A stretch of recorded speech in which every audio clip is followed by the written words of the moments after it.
So this week's podcast, we've got Jamie Ahmed.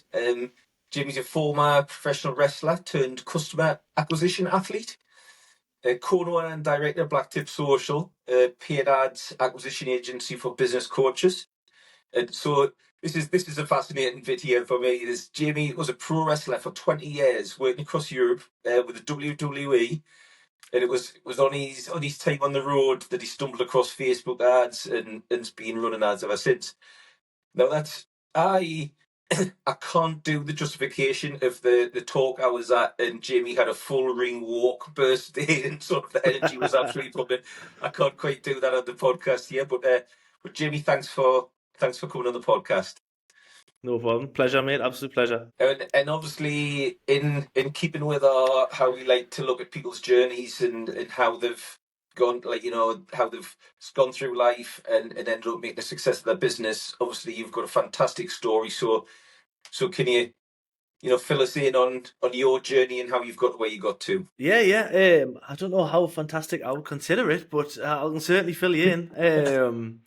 Yeah, so just like any other little lad, really, absolutely loved wrestling from this second I laid my eyes on Hulk Hogan when I was probably just coming up to 2 years old. That was it. Was all that was it. I was fixated.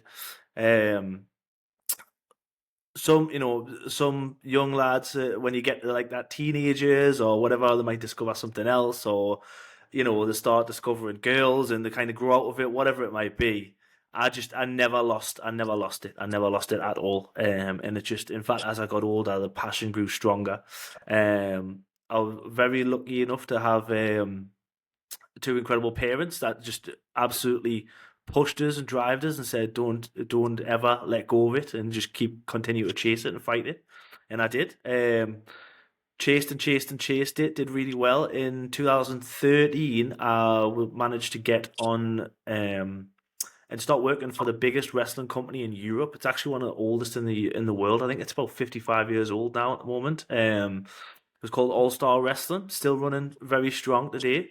Um, and yeah, I started working with them in 2013. That was full time. And when I was on the road, so we used to work at all the Butlins camps and the Haven camps and all that kind of stuff. So if you've ever seen wrestling at Butlins or Haven, you've probably seen me without knowing it. And yeah, so it was just when we were on the road, we used to drive, 6 hours here, 5 hours there, 4 hours there. Um, and it hit me that in that time I could be making money and I should be making money. I should be doing something with my time here, because it would be like a not like a minivan, but like a 7 or 8 seater car. And I used to think to myself, I could be making money here. I could be doing something. And then yeah, I got so basically the wrestling company All Star Wrestling had a contract with the Butlins and Haven camps, and then it ran its own town shows. So I've worked at, for example, we used to run the Empire Theatre in Sunderland. I've worked there quite a few times, which is great, amazing to be at such a really, it's a pretty iconic Northeast venue, I think. And I think it was amazing to work there. But so we used to work at theatres all across the country as well, all the best theatres. Um, and he wanted to do some extra promotion, and I was like, well, I've seen this Facebook ad thing, I'll give it a go. And to, not a lot of money in wrestling when you started out, so it was a chance to make a little bit extra as well. Yeah. And I dove into marketing and started listening to all of the things at the time and podcasts and all that kind of stuff, and I just absolutely fell in love with it. Really fell in love with it. And yeah, since 2013 I've been helping businesses run ads and acquire customers at scale. And I mean that for everyone listening, that is quite scale as well, isn't it? Because you're now up to is it around 6 million of managed ads last year? Yeah. The last 12 months gone. 6 point something. I can't remember. It was 0.2 or 0.8, but over £6 million it translates to. So, That we manage for our customers per year. It's actually set to at least double over the next 12 months, at a minimum, really. Um, so yeah, and if you're doing that and you've got those kind of goals and stuff like that, you better know what you're doing. yeah, exactly. I'm um, saying there yeah. must be quite a bit of stress comes with that. No, it just it's hard to, it is, there's a lot of there is stress and pressure and all that kind of stuff, but it's, I always say to people, and this is one of the reasons why I think people should always follow. One of the reasons to follow things that you're passionate about and give them a go is because it's really hard to be bad at something that you love to get better at. Like, it's really hard to get bad at something that you love doing. It's really difficult. So I think that, the more that we dive in, and as different levels of skill present their own hurdles, it's I'm incredibly grateful to be facing them. It's interesting that, because that's one of the things that I've talked about in the past, is the fact that if you've got that real sense of purpose and drive, then you don't need pushing as hard. Some people talk about self discipline and how do you push Mm. yourself and how do you drive yourself.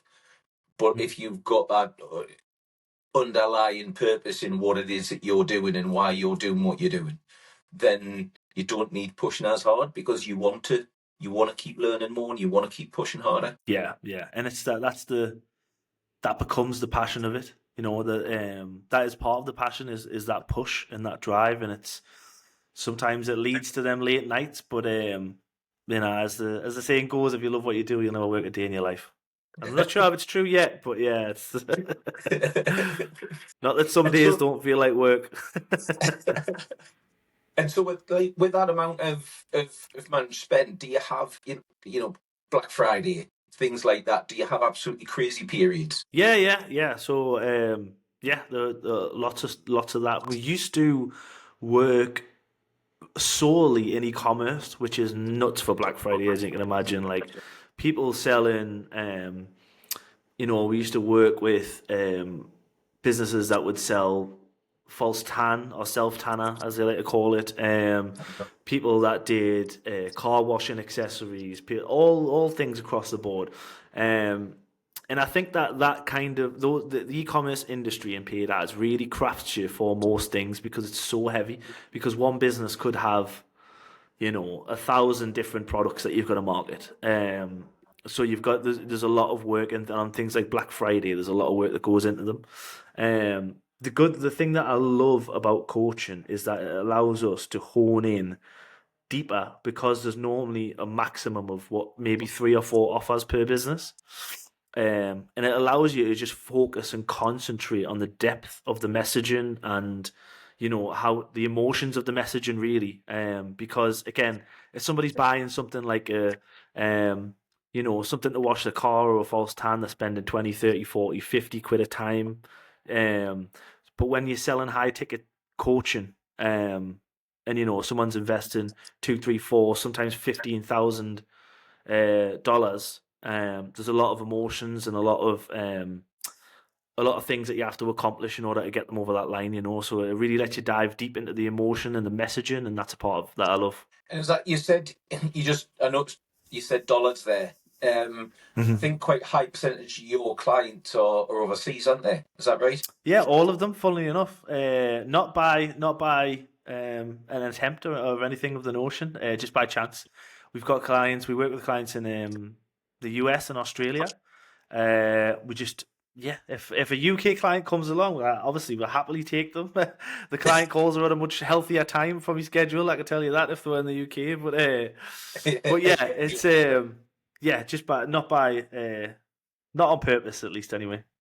But to be fair, I was really really impressed with your talk, and I thought it was phenomenal. And I didn't actually Thank you. realise, being totally honest with you here, that it was specifically predominantly business coaching that you focused on. Mm, yeah. I think we'll have a chat separately about that then. Yeah.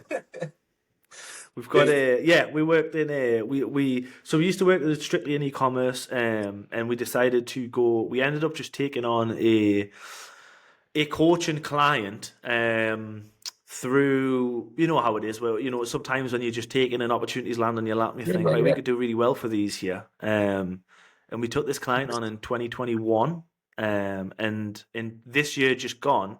So in 2021 they were spending. We actually took them on, and this is like if anybody knows anything about and you're experienced in the paid ads world, we took them on the same week that the iOS 14 thing happened, that it landed, and it's probably the most significant change in Meta or Facebook ads in the history. It became much more difficult to track and all that kind of stuff. And they came to us before that happened, because they couldn't scale. They couldn't spend more than $40,000 a month, and profitably. And then when we decided to take them on, it was the same week. It was right as we started, like within a day or two. Um, and that was the first week of May, and by January they were spending $90,000. We scaled them, doubled them straight away. And this year, 2024, they were named number 100 on the Inc. 5000 list. So they were the 100th fastest growing company in America. Wow. So they've scaled very fast, and in fact, they were number 10 in the advertising and marketing category. So, just over the years of working with those guys, we realized that we've nailed this coaching thing. We've absolutely nailed it, and it's our specialty. Like we really have we have the it's our groove. You know what I mean? So it just makes all the sense in the world just to move over and focus on that. Right. Well, that is fascinating. We'll have a chat about that off camera later. We might become that first UK client, maybe. Save you late night. And so, if someone is sort of looking at starting an ad campaign, like what would your best advice be for someone starting off in the campaign with their campaigns? Yeah, so always start with your numbers first. Reverse engineer your numbers. That we always come across when we're talking to clients and we're doing what we call our tactical growth plans. We do a tactical growth plan just because. So, for instance, we can't be approached. Like our services as an agency aren't for sale. You have to apply, and there's an application process. And during that application process, it's a pay. It's not for free either. You have to pay to go through it. We go through some very in-depth information, and it starts off, and we always find that the people are missing this thing, and it is the numbers. Like, what does success look like?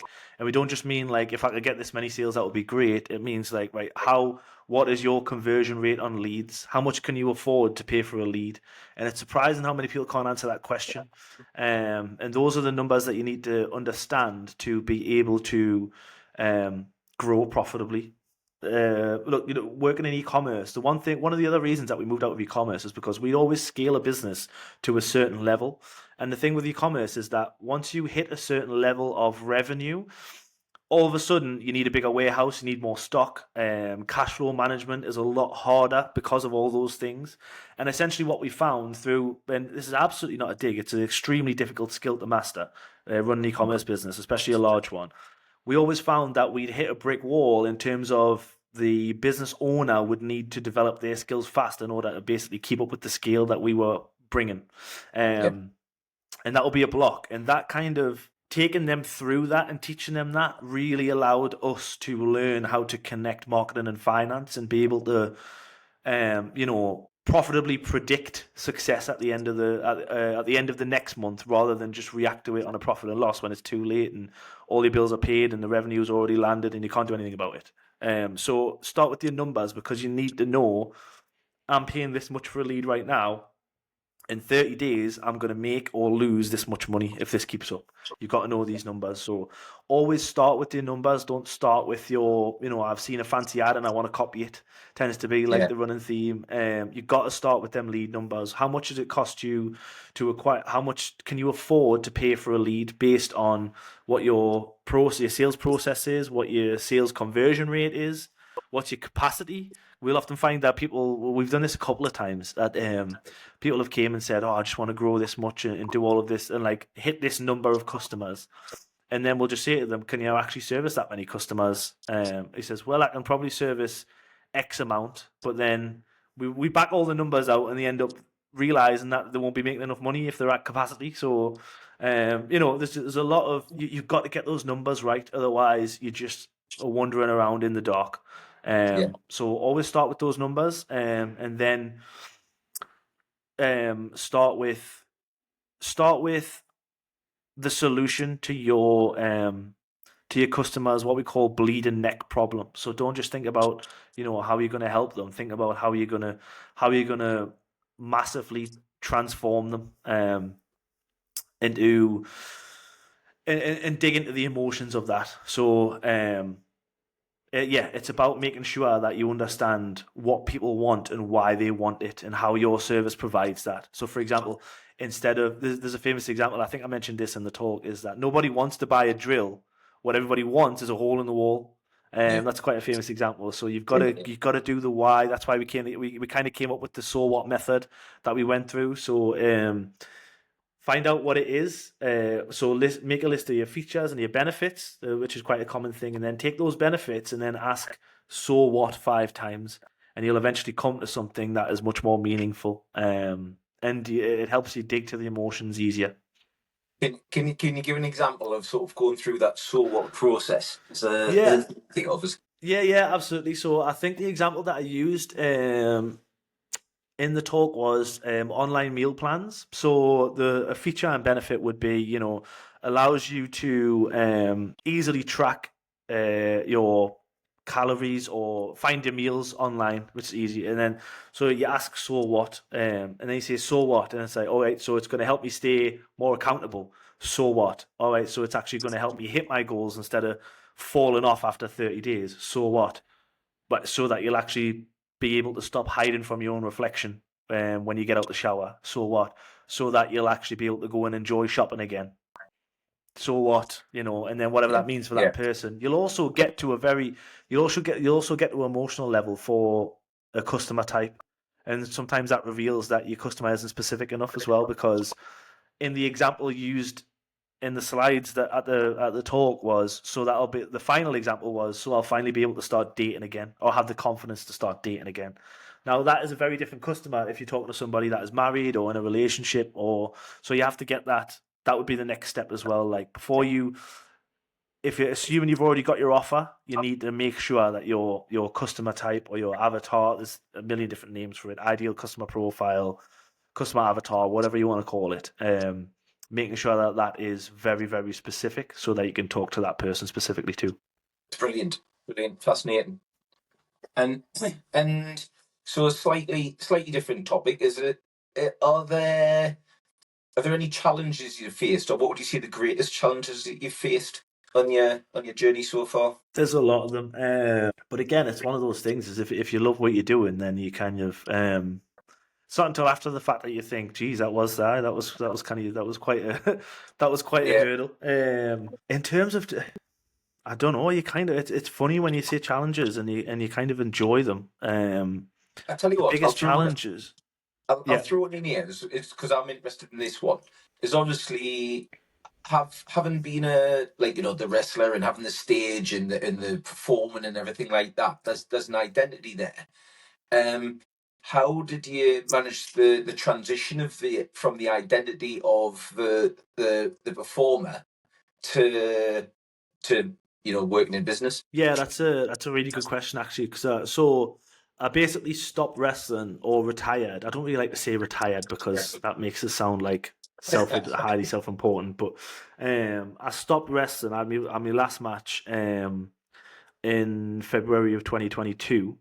Um, and there was a big identity change because I had achieved what I had achieved in South Shields to everybody that I'd known, and to my family, to my brother, to my mum and dad, to my brother's friends, to my friends. I was always, supposed to make it. Do you know what I mean? It was always a matter of time, and there was that weight heavy on my shoulder. Not heavy on my shoulders. Like I enjoy. Like I was, I was happy, and I was highly convinced that that's what I was put on earth to do.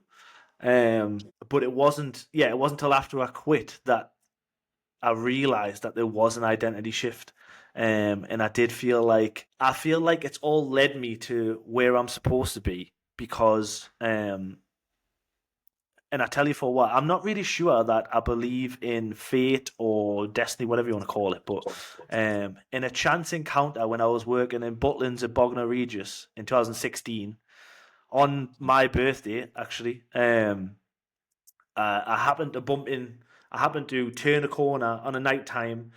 If it was 30 seconds, if it was 15 seconds later, that would never have happened. I happened to bump into a lass, and she's now my fiance, and we've got a 2-year-old daughter together. So and that kind of led me to everything. So to answer the question in terms of the identity, the identity shift was that I realized that yes, I fell in love with professional wrestling when I was young, but what I really fell in love with was storytelling. Um, and that's what marketing is at its core, is telling stories. In terms of the identity shift, it definitely was that, and kind of, I suppose I'm still kind of managing it because it's only been a couple of years, and Yeah, we'll be yeah, on. I suppose we'll be on 3 years now. And I don't think that there's certainly no. I don't feel regretful, or I'm happy with the way it went and all that kind of stuff. But yeah, I'm still kind of managing it. But at the same time, I'm loving every minute of it. So I'm never without without an identity, yeah, if that makes yeah, sense. yeah. But I think that that identity change is kind of still happening.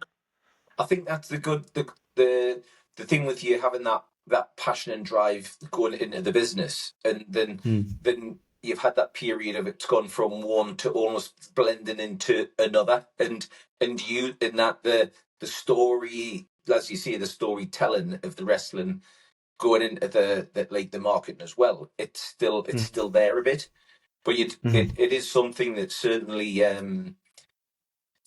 from a lot of us in the business have been at a level of sport and doing what we're doing, and there has been that element of you do identify yourself as the athlete, the performer, and certainly with Dave, he's gone from Premier League footballer playing St James's Park in front of 50 odd thousand people to suddenly transitioning into a job of having a job in as the rest of us sort of scenario. And how do you transition from that? And there is that, but if you drive it into a business, then it's sort of like it moves over, doesn't it? You Yeah, don't yeah, necessarily definitely. close it off. Yeah, and I think I I have thought of I've thought about this at depth, but not for very long. But I think that it comes down to, I think that for me at least, to speak for myself, it comes down to fulfillment. And I think that yes, while there was all these dreams that I had at the time, that would have eventually led to fulfillment of those dreams. I've now got dreams that I see differently, and are more important to me because. So I remember that the day I decided to think about rapping, stopping wrestling was my daughter must have been about um 4 or 5 months old, and I was driving to we do Whitby, or we used to do Whitby every summer, and it's one of the Right. best days. The venue is amazing, the crowd are always great, and it's one of my favorite shows to do. And I was driving there, and I remember thinking to myself, as much as I'm going to enjoy this, I would much rather be watching Mickey Mouse's Clubhouse with my little girl. And I just didn't want to be away from her. So Yeah, I think it's about that fulfillment end. And I think it also, one of the things that's always said to me, and that my missus has kind of really tried to drive into my head, that I kind of overlook because I'm so tunnel visioned, is that I decided to stop wrestling like it wasn't decided for me, which is sometimes decided for a lot of people.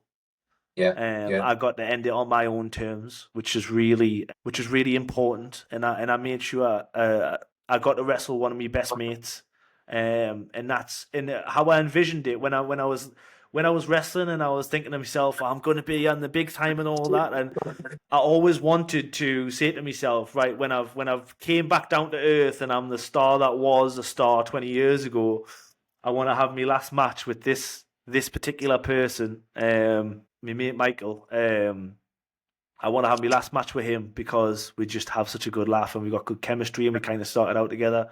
But I ended up having my last match with him, and I just thought to myself, yeah, that's it. So I think I think it's different for everybody. oh, that's brilliant. That's really good. Superb. And so is it, is there anything else that you feel's had an impact on your way? Is there anything else that you feel that you'd like to get across to people who are looking at careers in marketing or in business? Um, I think one of the things that really inspires me and helps me is inspiring other people. I think that if you can if you can help other people along the way, it can really help to keep you going sometimes in the hard parts. Because when I think when it, as a as a business owner or as somebody that's just working very very hard, it's hard to see the outside world sometimes. And I think that if you're able to look up and then actually help somebody, it kind of helps to ground you a little bit in both just helping somebody for the sake of helping somebody, but then being able to realize that you have the skills to do that as well. Because sometimes it's hard to see that within yourself. Sometimes it's hard to, because you're so tunnel visioned and you're so focused on, I'm here, but I want to be here. Sometimes you need to kind of look back and see how far you've came. And I think that the best way you can look back and see how far you came is to just help other people. And I think, I was talking to John about this right before we jumped on. Actually, I was on the phone to John, and I said, doing these talks and stuff like that, I don't really have anything to sell to anybody. I'm not trying to give a really big talk so that later on down the line I can say, oh yeah, come and do this thing, like pay me to do this. I'm just here to help because I think that people need it. And the amount of friends that I've had that have, the amount of mates that have came to me that I haven't seen for a while, and you bump into them, how's the business going, or knock it on the head because of X, Y, and Z, and it's just a killer. It's horrible to see the passion that somebody has for a business, and it gets taken away from them because of a hurdle that they couldn't overcome. Um, I think that if you're working hard and you can help somebody, it's the best way to help yourself overcome your own hurdles because it I suppose gives you perspective. And yeah, I think that's really important. That's I mean that that is really it's brilliant, and it comes across in the way when you do talk and when you talk to you in this discussion we've had now, and when you do your talks, you can feel that passion that you have for wanting to get the message across to people and help people, and it really is it's infectious and it's brilliant. That's good. Yeah, and that's the goal. That's the goal. Like if you can help somebody along the way and just it doesn't matter. It's always been in my nature. I remember my missus goes off it because she's scared of she's scared of spiders, and my mum is the worst. In fact, actually, no, my mum is the one who's always like, "Get it away, just hit it with the slipper or something like that." And I've got this. I suppose my dad has kind of drilled this into me because he's always been the same. He never told me this. It's just how he was. I refuse to kill a spider or a fly or anything like that. I'll always try and capture it and set it aside and help it get on its way. I remember in 2020 or 2021, whenever that lockdown summer was, Oh yeah. I was outside for an hour trying to revive a bee with sugar water on a spoon, and my missus was going off it. Uh, I just couldn't. I wouldn't let it die. But yeah, I think that I get so infected by, and I don't know what it is, but I just think that when I see something that I love, I want to pass that on, and I want to pass it on in a way that, in a way, if I can pass it on and help somebody else succeed, but why would I not do that? Brilliant, absolutely brilliant. Jamie, I've loved having this chat. It's been really good, and I'm sure everyone's going to love listening to it as well. Thank you, thanks for your time. Thanks so much for coming on. Absolute pleasure, absolute pleasure. You can catch me around doing a few talks in the northeast. So if you're a business owner, then I think there's a lot going on, and I think there's a lot of helpful stuff going on. I'm not the only one doing this, especially with the Sunderland Bic are doing some amazing stuff. Um, and I think that if you're a business owner that wants to branch out and get some advice and stuff, I think that I honestly believe there's never been a better time. Well, on that note, I also appreciate the fact that you're coming to talk on one of the events that we're hosting in the Bic in Sunderland on the 17th of January. Yeah, Which I'll post the link on this for the Eventbrite. But I really appreciate you coming in and talking to that as well. The Maximise 25. So we're having a launch, and everybody is to instead of setting their resolutions in the new year and falling at the wayside, we're going to hit them in January and say, right, come on, how do we make 25 the best year yet? And like you say, I think the opportunities, the information that's out there, the people that are there to support in the ecosystem of the Northeast. I think you're right. I think it's a brilliant time to be in business up here. Yeah. I honestly think there's never been a better time. There's so much going on, and I think that what Sunderland Bic are doing and have planned is unbelievable, and I'm really grateful and excited to be a part of it because I think it's just going to be really special. Brilliant. Great. Thank you, Jamie. Thanks very much. Been a pleasure. Cheers, mate.